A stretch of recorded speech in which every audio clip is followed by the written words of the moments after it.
आज के इस वीडियो में हम बात करेंगे जो चैप्टर है आपके 2 कक्षा 6 है उसके सारे क्वेश्चन इस वीडियो में हम क्लियर करेंगे 2.1 के। ठीक है, तो सबसे पहला क्वेश्चन है इसके अंदर कि 10,999 के बाद अगली 3 प्राकृत संख्या लिखी है।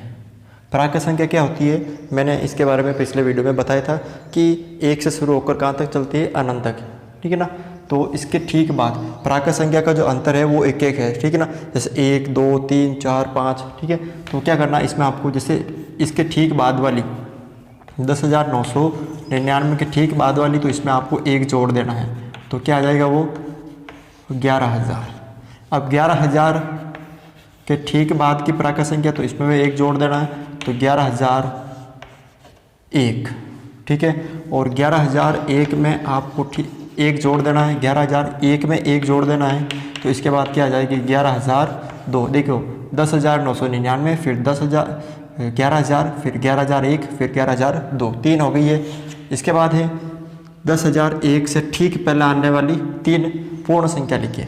पहले तो आपको माइनस करना, चाहे वो पूर्ण संख्या हो या क्या संख्या हो, प्राकृत संख्या। तो पहले पूछे तो उसमें से 1-1 घटाना है, और अगर बाद की पूछे तो उसमें से आपको 1-1 जोड़ना है। ठीक है ना, तो यहाँ पे 3 पूछा है पहले की, तो जैसे ये है 10,001, इसमें से आपको 1 माइनस कर देना है, तो कितना आ जाएंगे यहाँ पे 10,000। फिर 10,000 में से आपको 1 माइनस कर देना है, तो क्या आ जाएगा 9,999। फिर 9,999 में से आपको 1 माइनस कर देना, तो 9,998। ये 3 आ जाएगी ठीक पहले वाली पूर्ण संख्या है। अगला है सबसे छोटी पूर्ण संख्या कौन सी है। तो मैंने आपको पिछले वीडियो में बताया था कि सबसे जो छोटी पूर्ण संख्या है वो कौन सी है, वो होती है 0। ठीक है, तो आप लिख सकते हो यहाँ पे 0। फिर 32 और 53 के बीच में कितनी पूर्ण संख्या है, यहाँ पे आपको पूछ सकता है प्राकृत संख्या भी कितनी है। ठीक है, चाहे पूर्ण संख्या हो चाहे प्राकृत संख्या हो। ठीक है, तो आपको एक सूत्र याद रखना है कि कोई भी अगर 2 संख्या है उनके बीच कितनी संख्या है, जैसे 1 से लेकर 10 तक के बीच कितनी है, तो 8 संख्या होती है, 2, 2, 3, 4, 5, 6, 7, 8। ठीक है, और एक 9, तो टोटल 8 अंक होते हैं। तो इसी तरह 32 और 53 के बीच कितनी है, तो आपको क्या करना है, जैसे आपको पता है कि 1 और 10 के बीच में कितनी संख्या होती है, तो क्या करना आपको 10 में से 1 माइनस करना और उसमें से भी 1 माइनस करना। तो 10 में से मतलब 1 पहले करना, ये 1 तो ये करना है, उसमें से 1 और करना, यानी 10 में से आपको 2 माइनस करना है। तो 10 में से आपको 2 माइनस करना है, तो कितना हो जाएंगे, यानी 8 संख्या है। तो ठीक इसी तरह क्या करना है, इस क्वेश्चन में आपको 53 में से आपको 32 तो माइनस करना है। ठीक है, और उसमें से 1 और करना, यानी टोटल मिला के आपको कितने माइनस करने हैं, अब 33 माइनस करने हैं। ठीक है ना, 53 में से आपको 32 तो ये करने हैं, उसमें से 1 और कम माइनस करना। ठीक है, तो कितने हो जाएंगे 32 में से ये 53 में से आपके 33 गए, तो कितने बचे 20। ठीक है, तो 53 और 32 के बीच में कितनी संख्या है, पूर्ण संख्या 20 है। अगला है निम्न के परवर्ती संख्या लिखिए। परवर्ती का मतलब क्या होता है, आगे वाली संख्या, यानी किसी संख्या में हम अगर 1 जोड़ देते हैं तो वो क्या कहलाती है, परवर्ती संख्या। मैंने आपको पिछले वीडियो में एक परिभाषा के द्वारा इसको समझाया गया था। ठीक है, तो इसमें से आपको क्या करना है, इन सब में 1-1 आपको जोड़ना है। ठीक है, इन सब में आपको 1-1 जोड़ना है। तो यहाँ पे 1 है, तो यहाँ पे क्या हो जाएगा, 1 जोड़ने पे 2 हो जाएगा, आगे वाली सेम वापस 0,702। पीछे वाली संख्या देखनी है आपको, ये 9 है, तो 9 क्या हो जाएगी 0, ये 1, 9 और 1 0, फिर 1, ये हो जाएगी 2, और ये हो जाएंगे 100। ठीक, इसी तरह देखिए 9 का 1 हो गया 0, फिर वापस ये 0, फिर वापस ये 0, फिर वापस ये 0, ये वापस 0, और ये इस पे आगे 1, तो कितना हो गया यहाँ पे 11। ठीक है, और इसमें देखिए इसमें भी आपको 1 जोड़ना है, पीछे 670 है, तो क्या आ जाएगा 671, आगे वाली सेम लिख देंगे।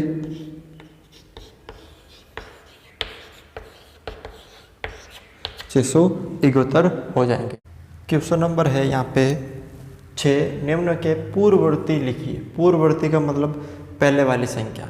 ठीक है ना, तो पूर्ववर्ती में क्या करते हैं हम, 1 माइनस करते हैं। ठीक है ना, तो 1 माइनस कर देंगे सब में से 1-1 आपको घटा देना है। तो 94 में से 1 है तो 93, यानी 94 की पूर्ववर्ती संख्या 93। 10,000 की 9,999, उसके बाद ये है जैसे ये 90 है तो इसमें से 1 कम करेंगे तो 89 हो जाएंगे, तो ये 2,08,089 हो जाएंगे। उसके बाद ये जैसे ये है 21 में से 1 कम करेंगे तो 20 हो जाएंगे, तो बाकी की आगे सेम आएगी 4 6 5 4 3 2 और यहाँ पे 0, ये हो जाएगी। आपको क्या करना है, पूर्ववर्ती में एक एक घटा देना है और परवर्ती में एक एक जोड़ देना है। अगला क्वेश्चन है 7 नंबर, संख्याओं के निम्नलिखित युग्मों में प्रत्येक के लिए संख्या रेखा पर कौन सी पूर्ण संख्या अन्य संख्या के बाईं ओर स्थित है, इनके बीच में उपयुक्त चिन्ह का प्रयोग करते हुए इन्हें लिखिए। ये बताना कि कौन सी संख्या बाईं ओर है, ठीक है ना। तो सबसे पहले देखिए, पहली संख्या है आपके यहाँ पर 530 और 503। अब इसमें से कौन सा चिन्ह लगेगा, इन दोनों में बड़ा वाला लगेगा इसमें से, यानी ये वाला लगेगा ना, ऐसे 503। अब ये जो ये 530 है, ठीक है। 503 जो है छोटी वाली संख्या, ये जो छोटी वाली संख्या है वो किस तरफ स्थित है, यानी ये संख्या रेखा हो गई, ठीक है। तो ये 0, ये 1 2 3, यानी 530 ज़्यादा है, उससे पहले 503 आएंगे। इस तरफ जाते हैं तो संख्या बढ़ती है, तो 503 4 5 6 ऐसे।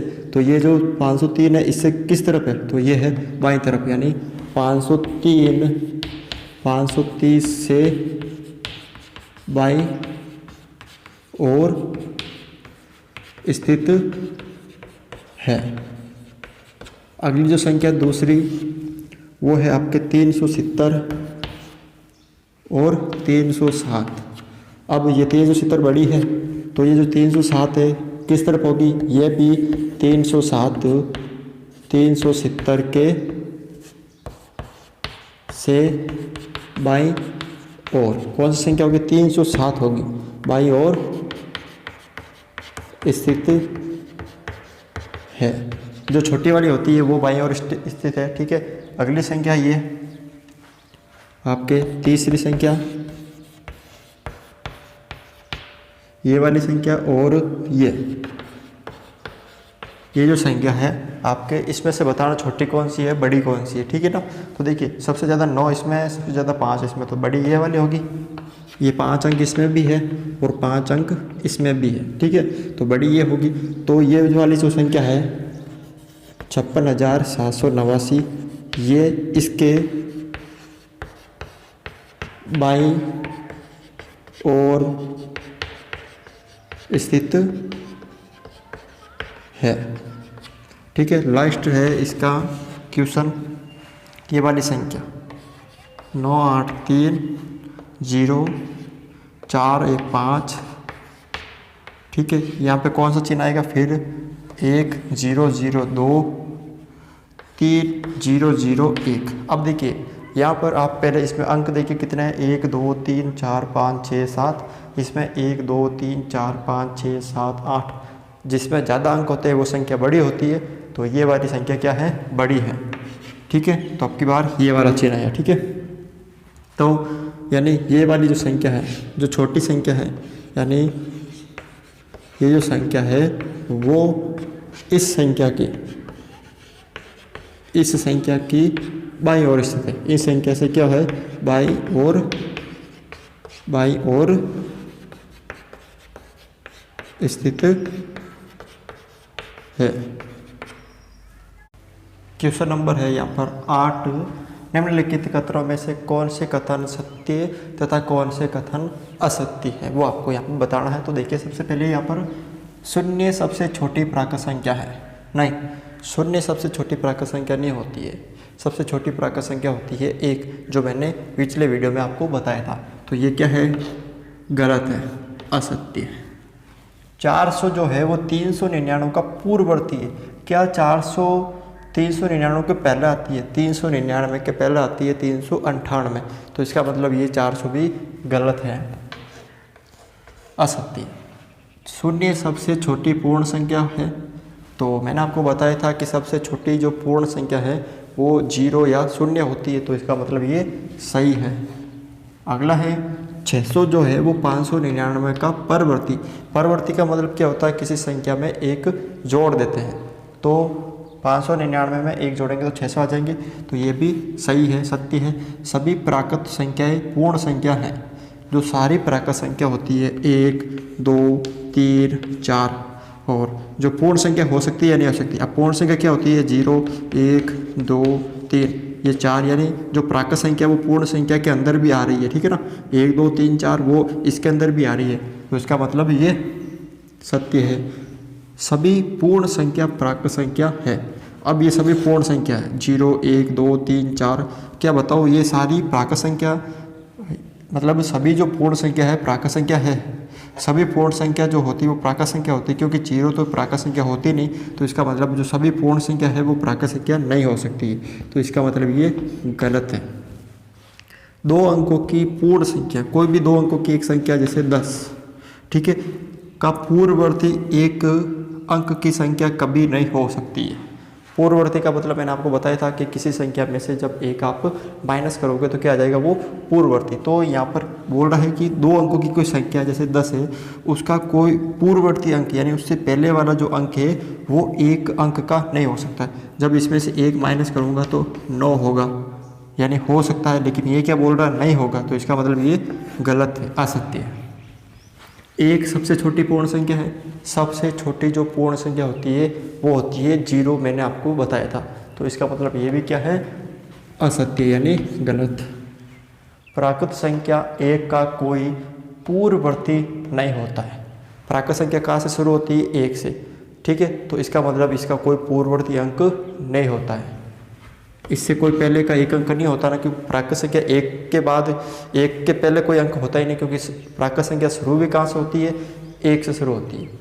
अगला है जो पूर्ण संख्या 1 का कोई पूर्ववर्ती अंक होता है। हमें पता है कि जो पूर्ण संख्या है वो कहाँ से शुरू होती है? 0, उसके बाद आता है 1, यानी 1 से पहले कोई संख्या होती है वो होती है 0, तो इसका मतलब ये सत्य है। पूर्ण संख्या 13 संख्या 11 व 12 के बीच में स्थित है। जो 13 होती है वो 11 और 12 के बीच में स्थित नहीं होती है, वो 12 और 14 के बीच में स्थित होती है, तो इसका मतलब ये भी क्या है? गलत है। अगला है पूर्ण संख्या 0 का कोई पूर्ववर्ती नहीं होता है। अब पूर्ववर्ती जो संख्या है वो, जैसे ये पूर्ण संख्या है 0, मतलब पूर्ण संख्या 0 से शुरू होती है, तो इससे पहले कोई संख्या हो ही नहीं सकती है, यानी इससे पहले पूर्व कोई संख्या नहीं होती, इसका मतलब ये पूर्ण संख्या 0 का कोई पूर्ववर्ती नहीं होता, ये सत्य है। 2 अंकों की एक संख्या का परवर्ती, परवर्ती का मतलब होता है किसी संख्या में अगर हम 1 जोड़ देते हैं तो वो क्या कहलाता है? उसका परवर्ती अंक कहलाता है, ठीक है। तो 2 अंकों की कोई संख्या है, ठीक है, और उसका परवर्ती अंक सदैव 2 अंकों की एक संख्या होती है। मान लीजिए कोई भी एक, जैसे ये है 60 है, इसमें 1 जोड़ेंगे तो 61, चलो ये तो 2 अंक की हो गया। यहाँ पर जैसे हम 99 ले लेते हैं, तो 99 में 1 जोड़ेंगे तो ये 100 हो गया, ठीक है। तो इसका मतलब ये क्या बोल रहा है? झूठ, यानी ये असत्य बात बोल रहा है, क्योंकि 3 अंक भी हो सकते हैं, क्योंकि 99 2 अंकों की है, इसमें जब 1 जोड़ेंगे तो कितना हो जाएगी यहाँ पर? 100, तो ये भी असत्य है। तो इस तरह से आप ये सारे क्वेश्चन सरल कर सकते हो। तो इस वीडियो में मैंने जो प्रश्नावली नंबर है 2.1 के सारे क्वेश्चन करवा दिए हैं। अगर आपको ये वीडियो अच्छा लगा तो इसे लाइक करें, शेयर करें, और हमारे चैनल पर नए हो तो इसे सब्सक्राइब करके बेल आइकन प्रेस करें।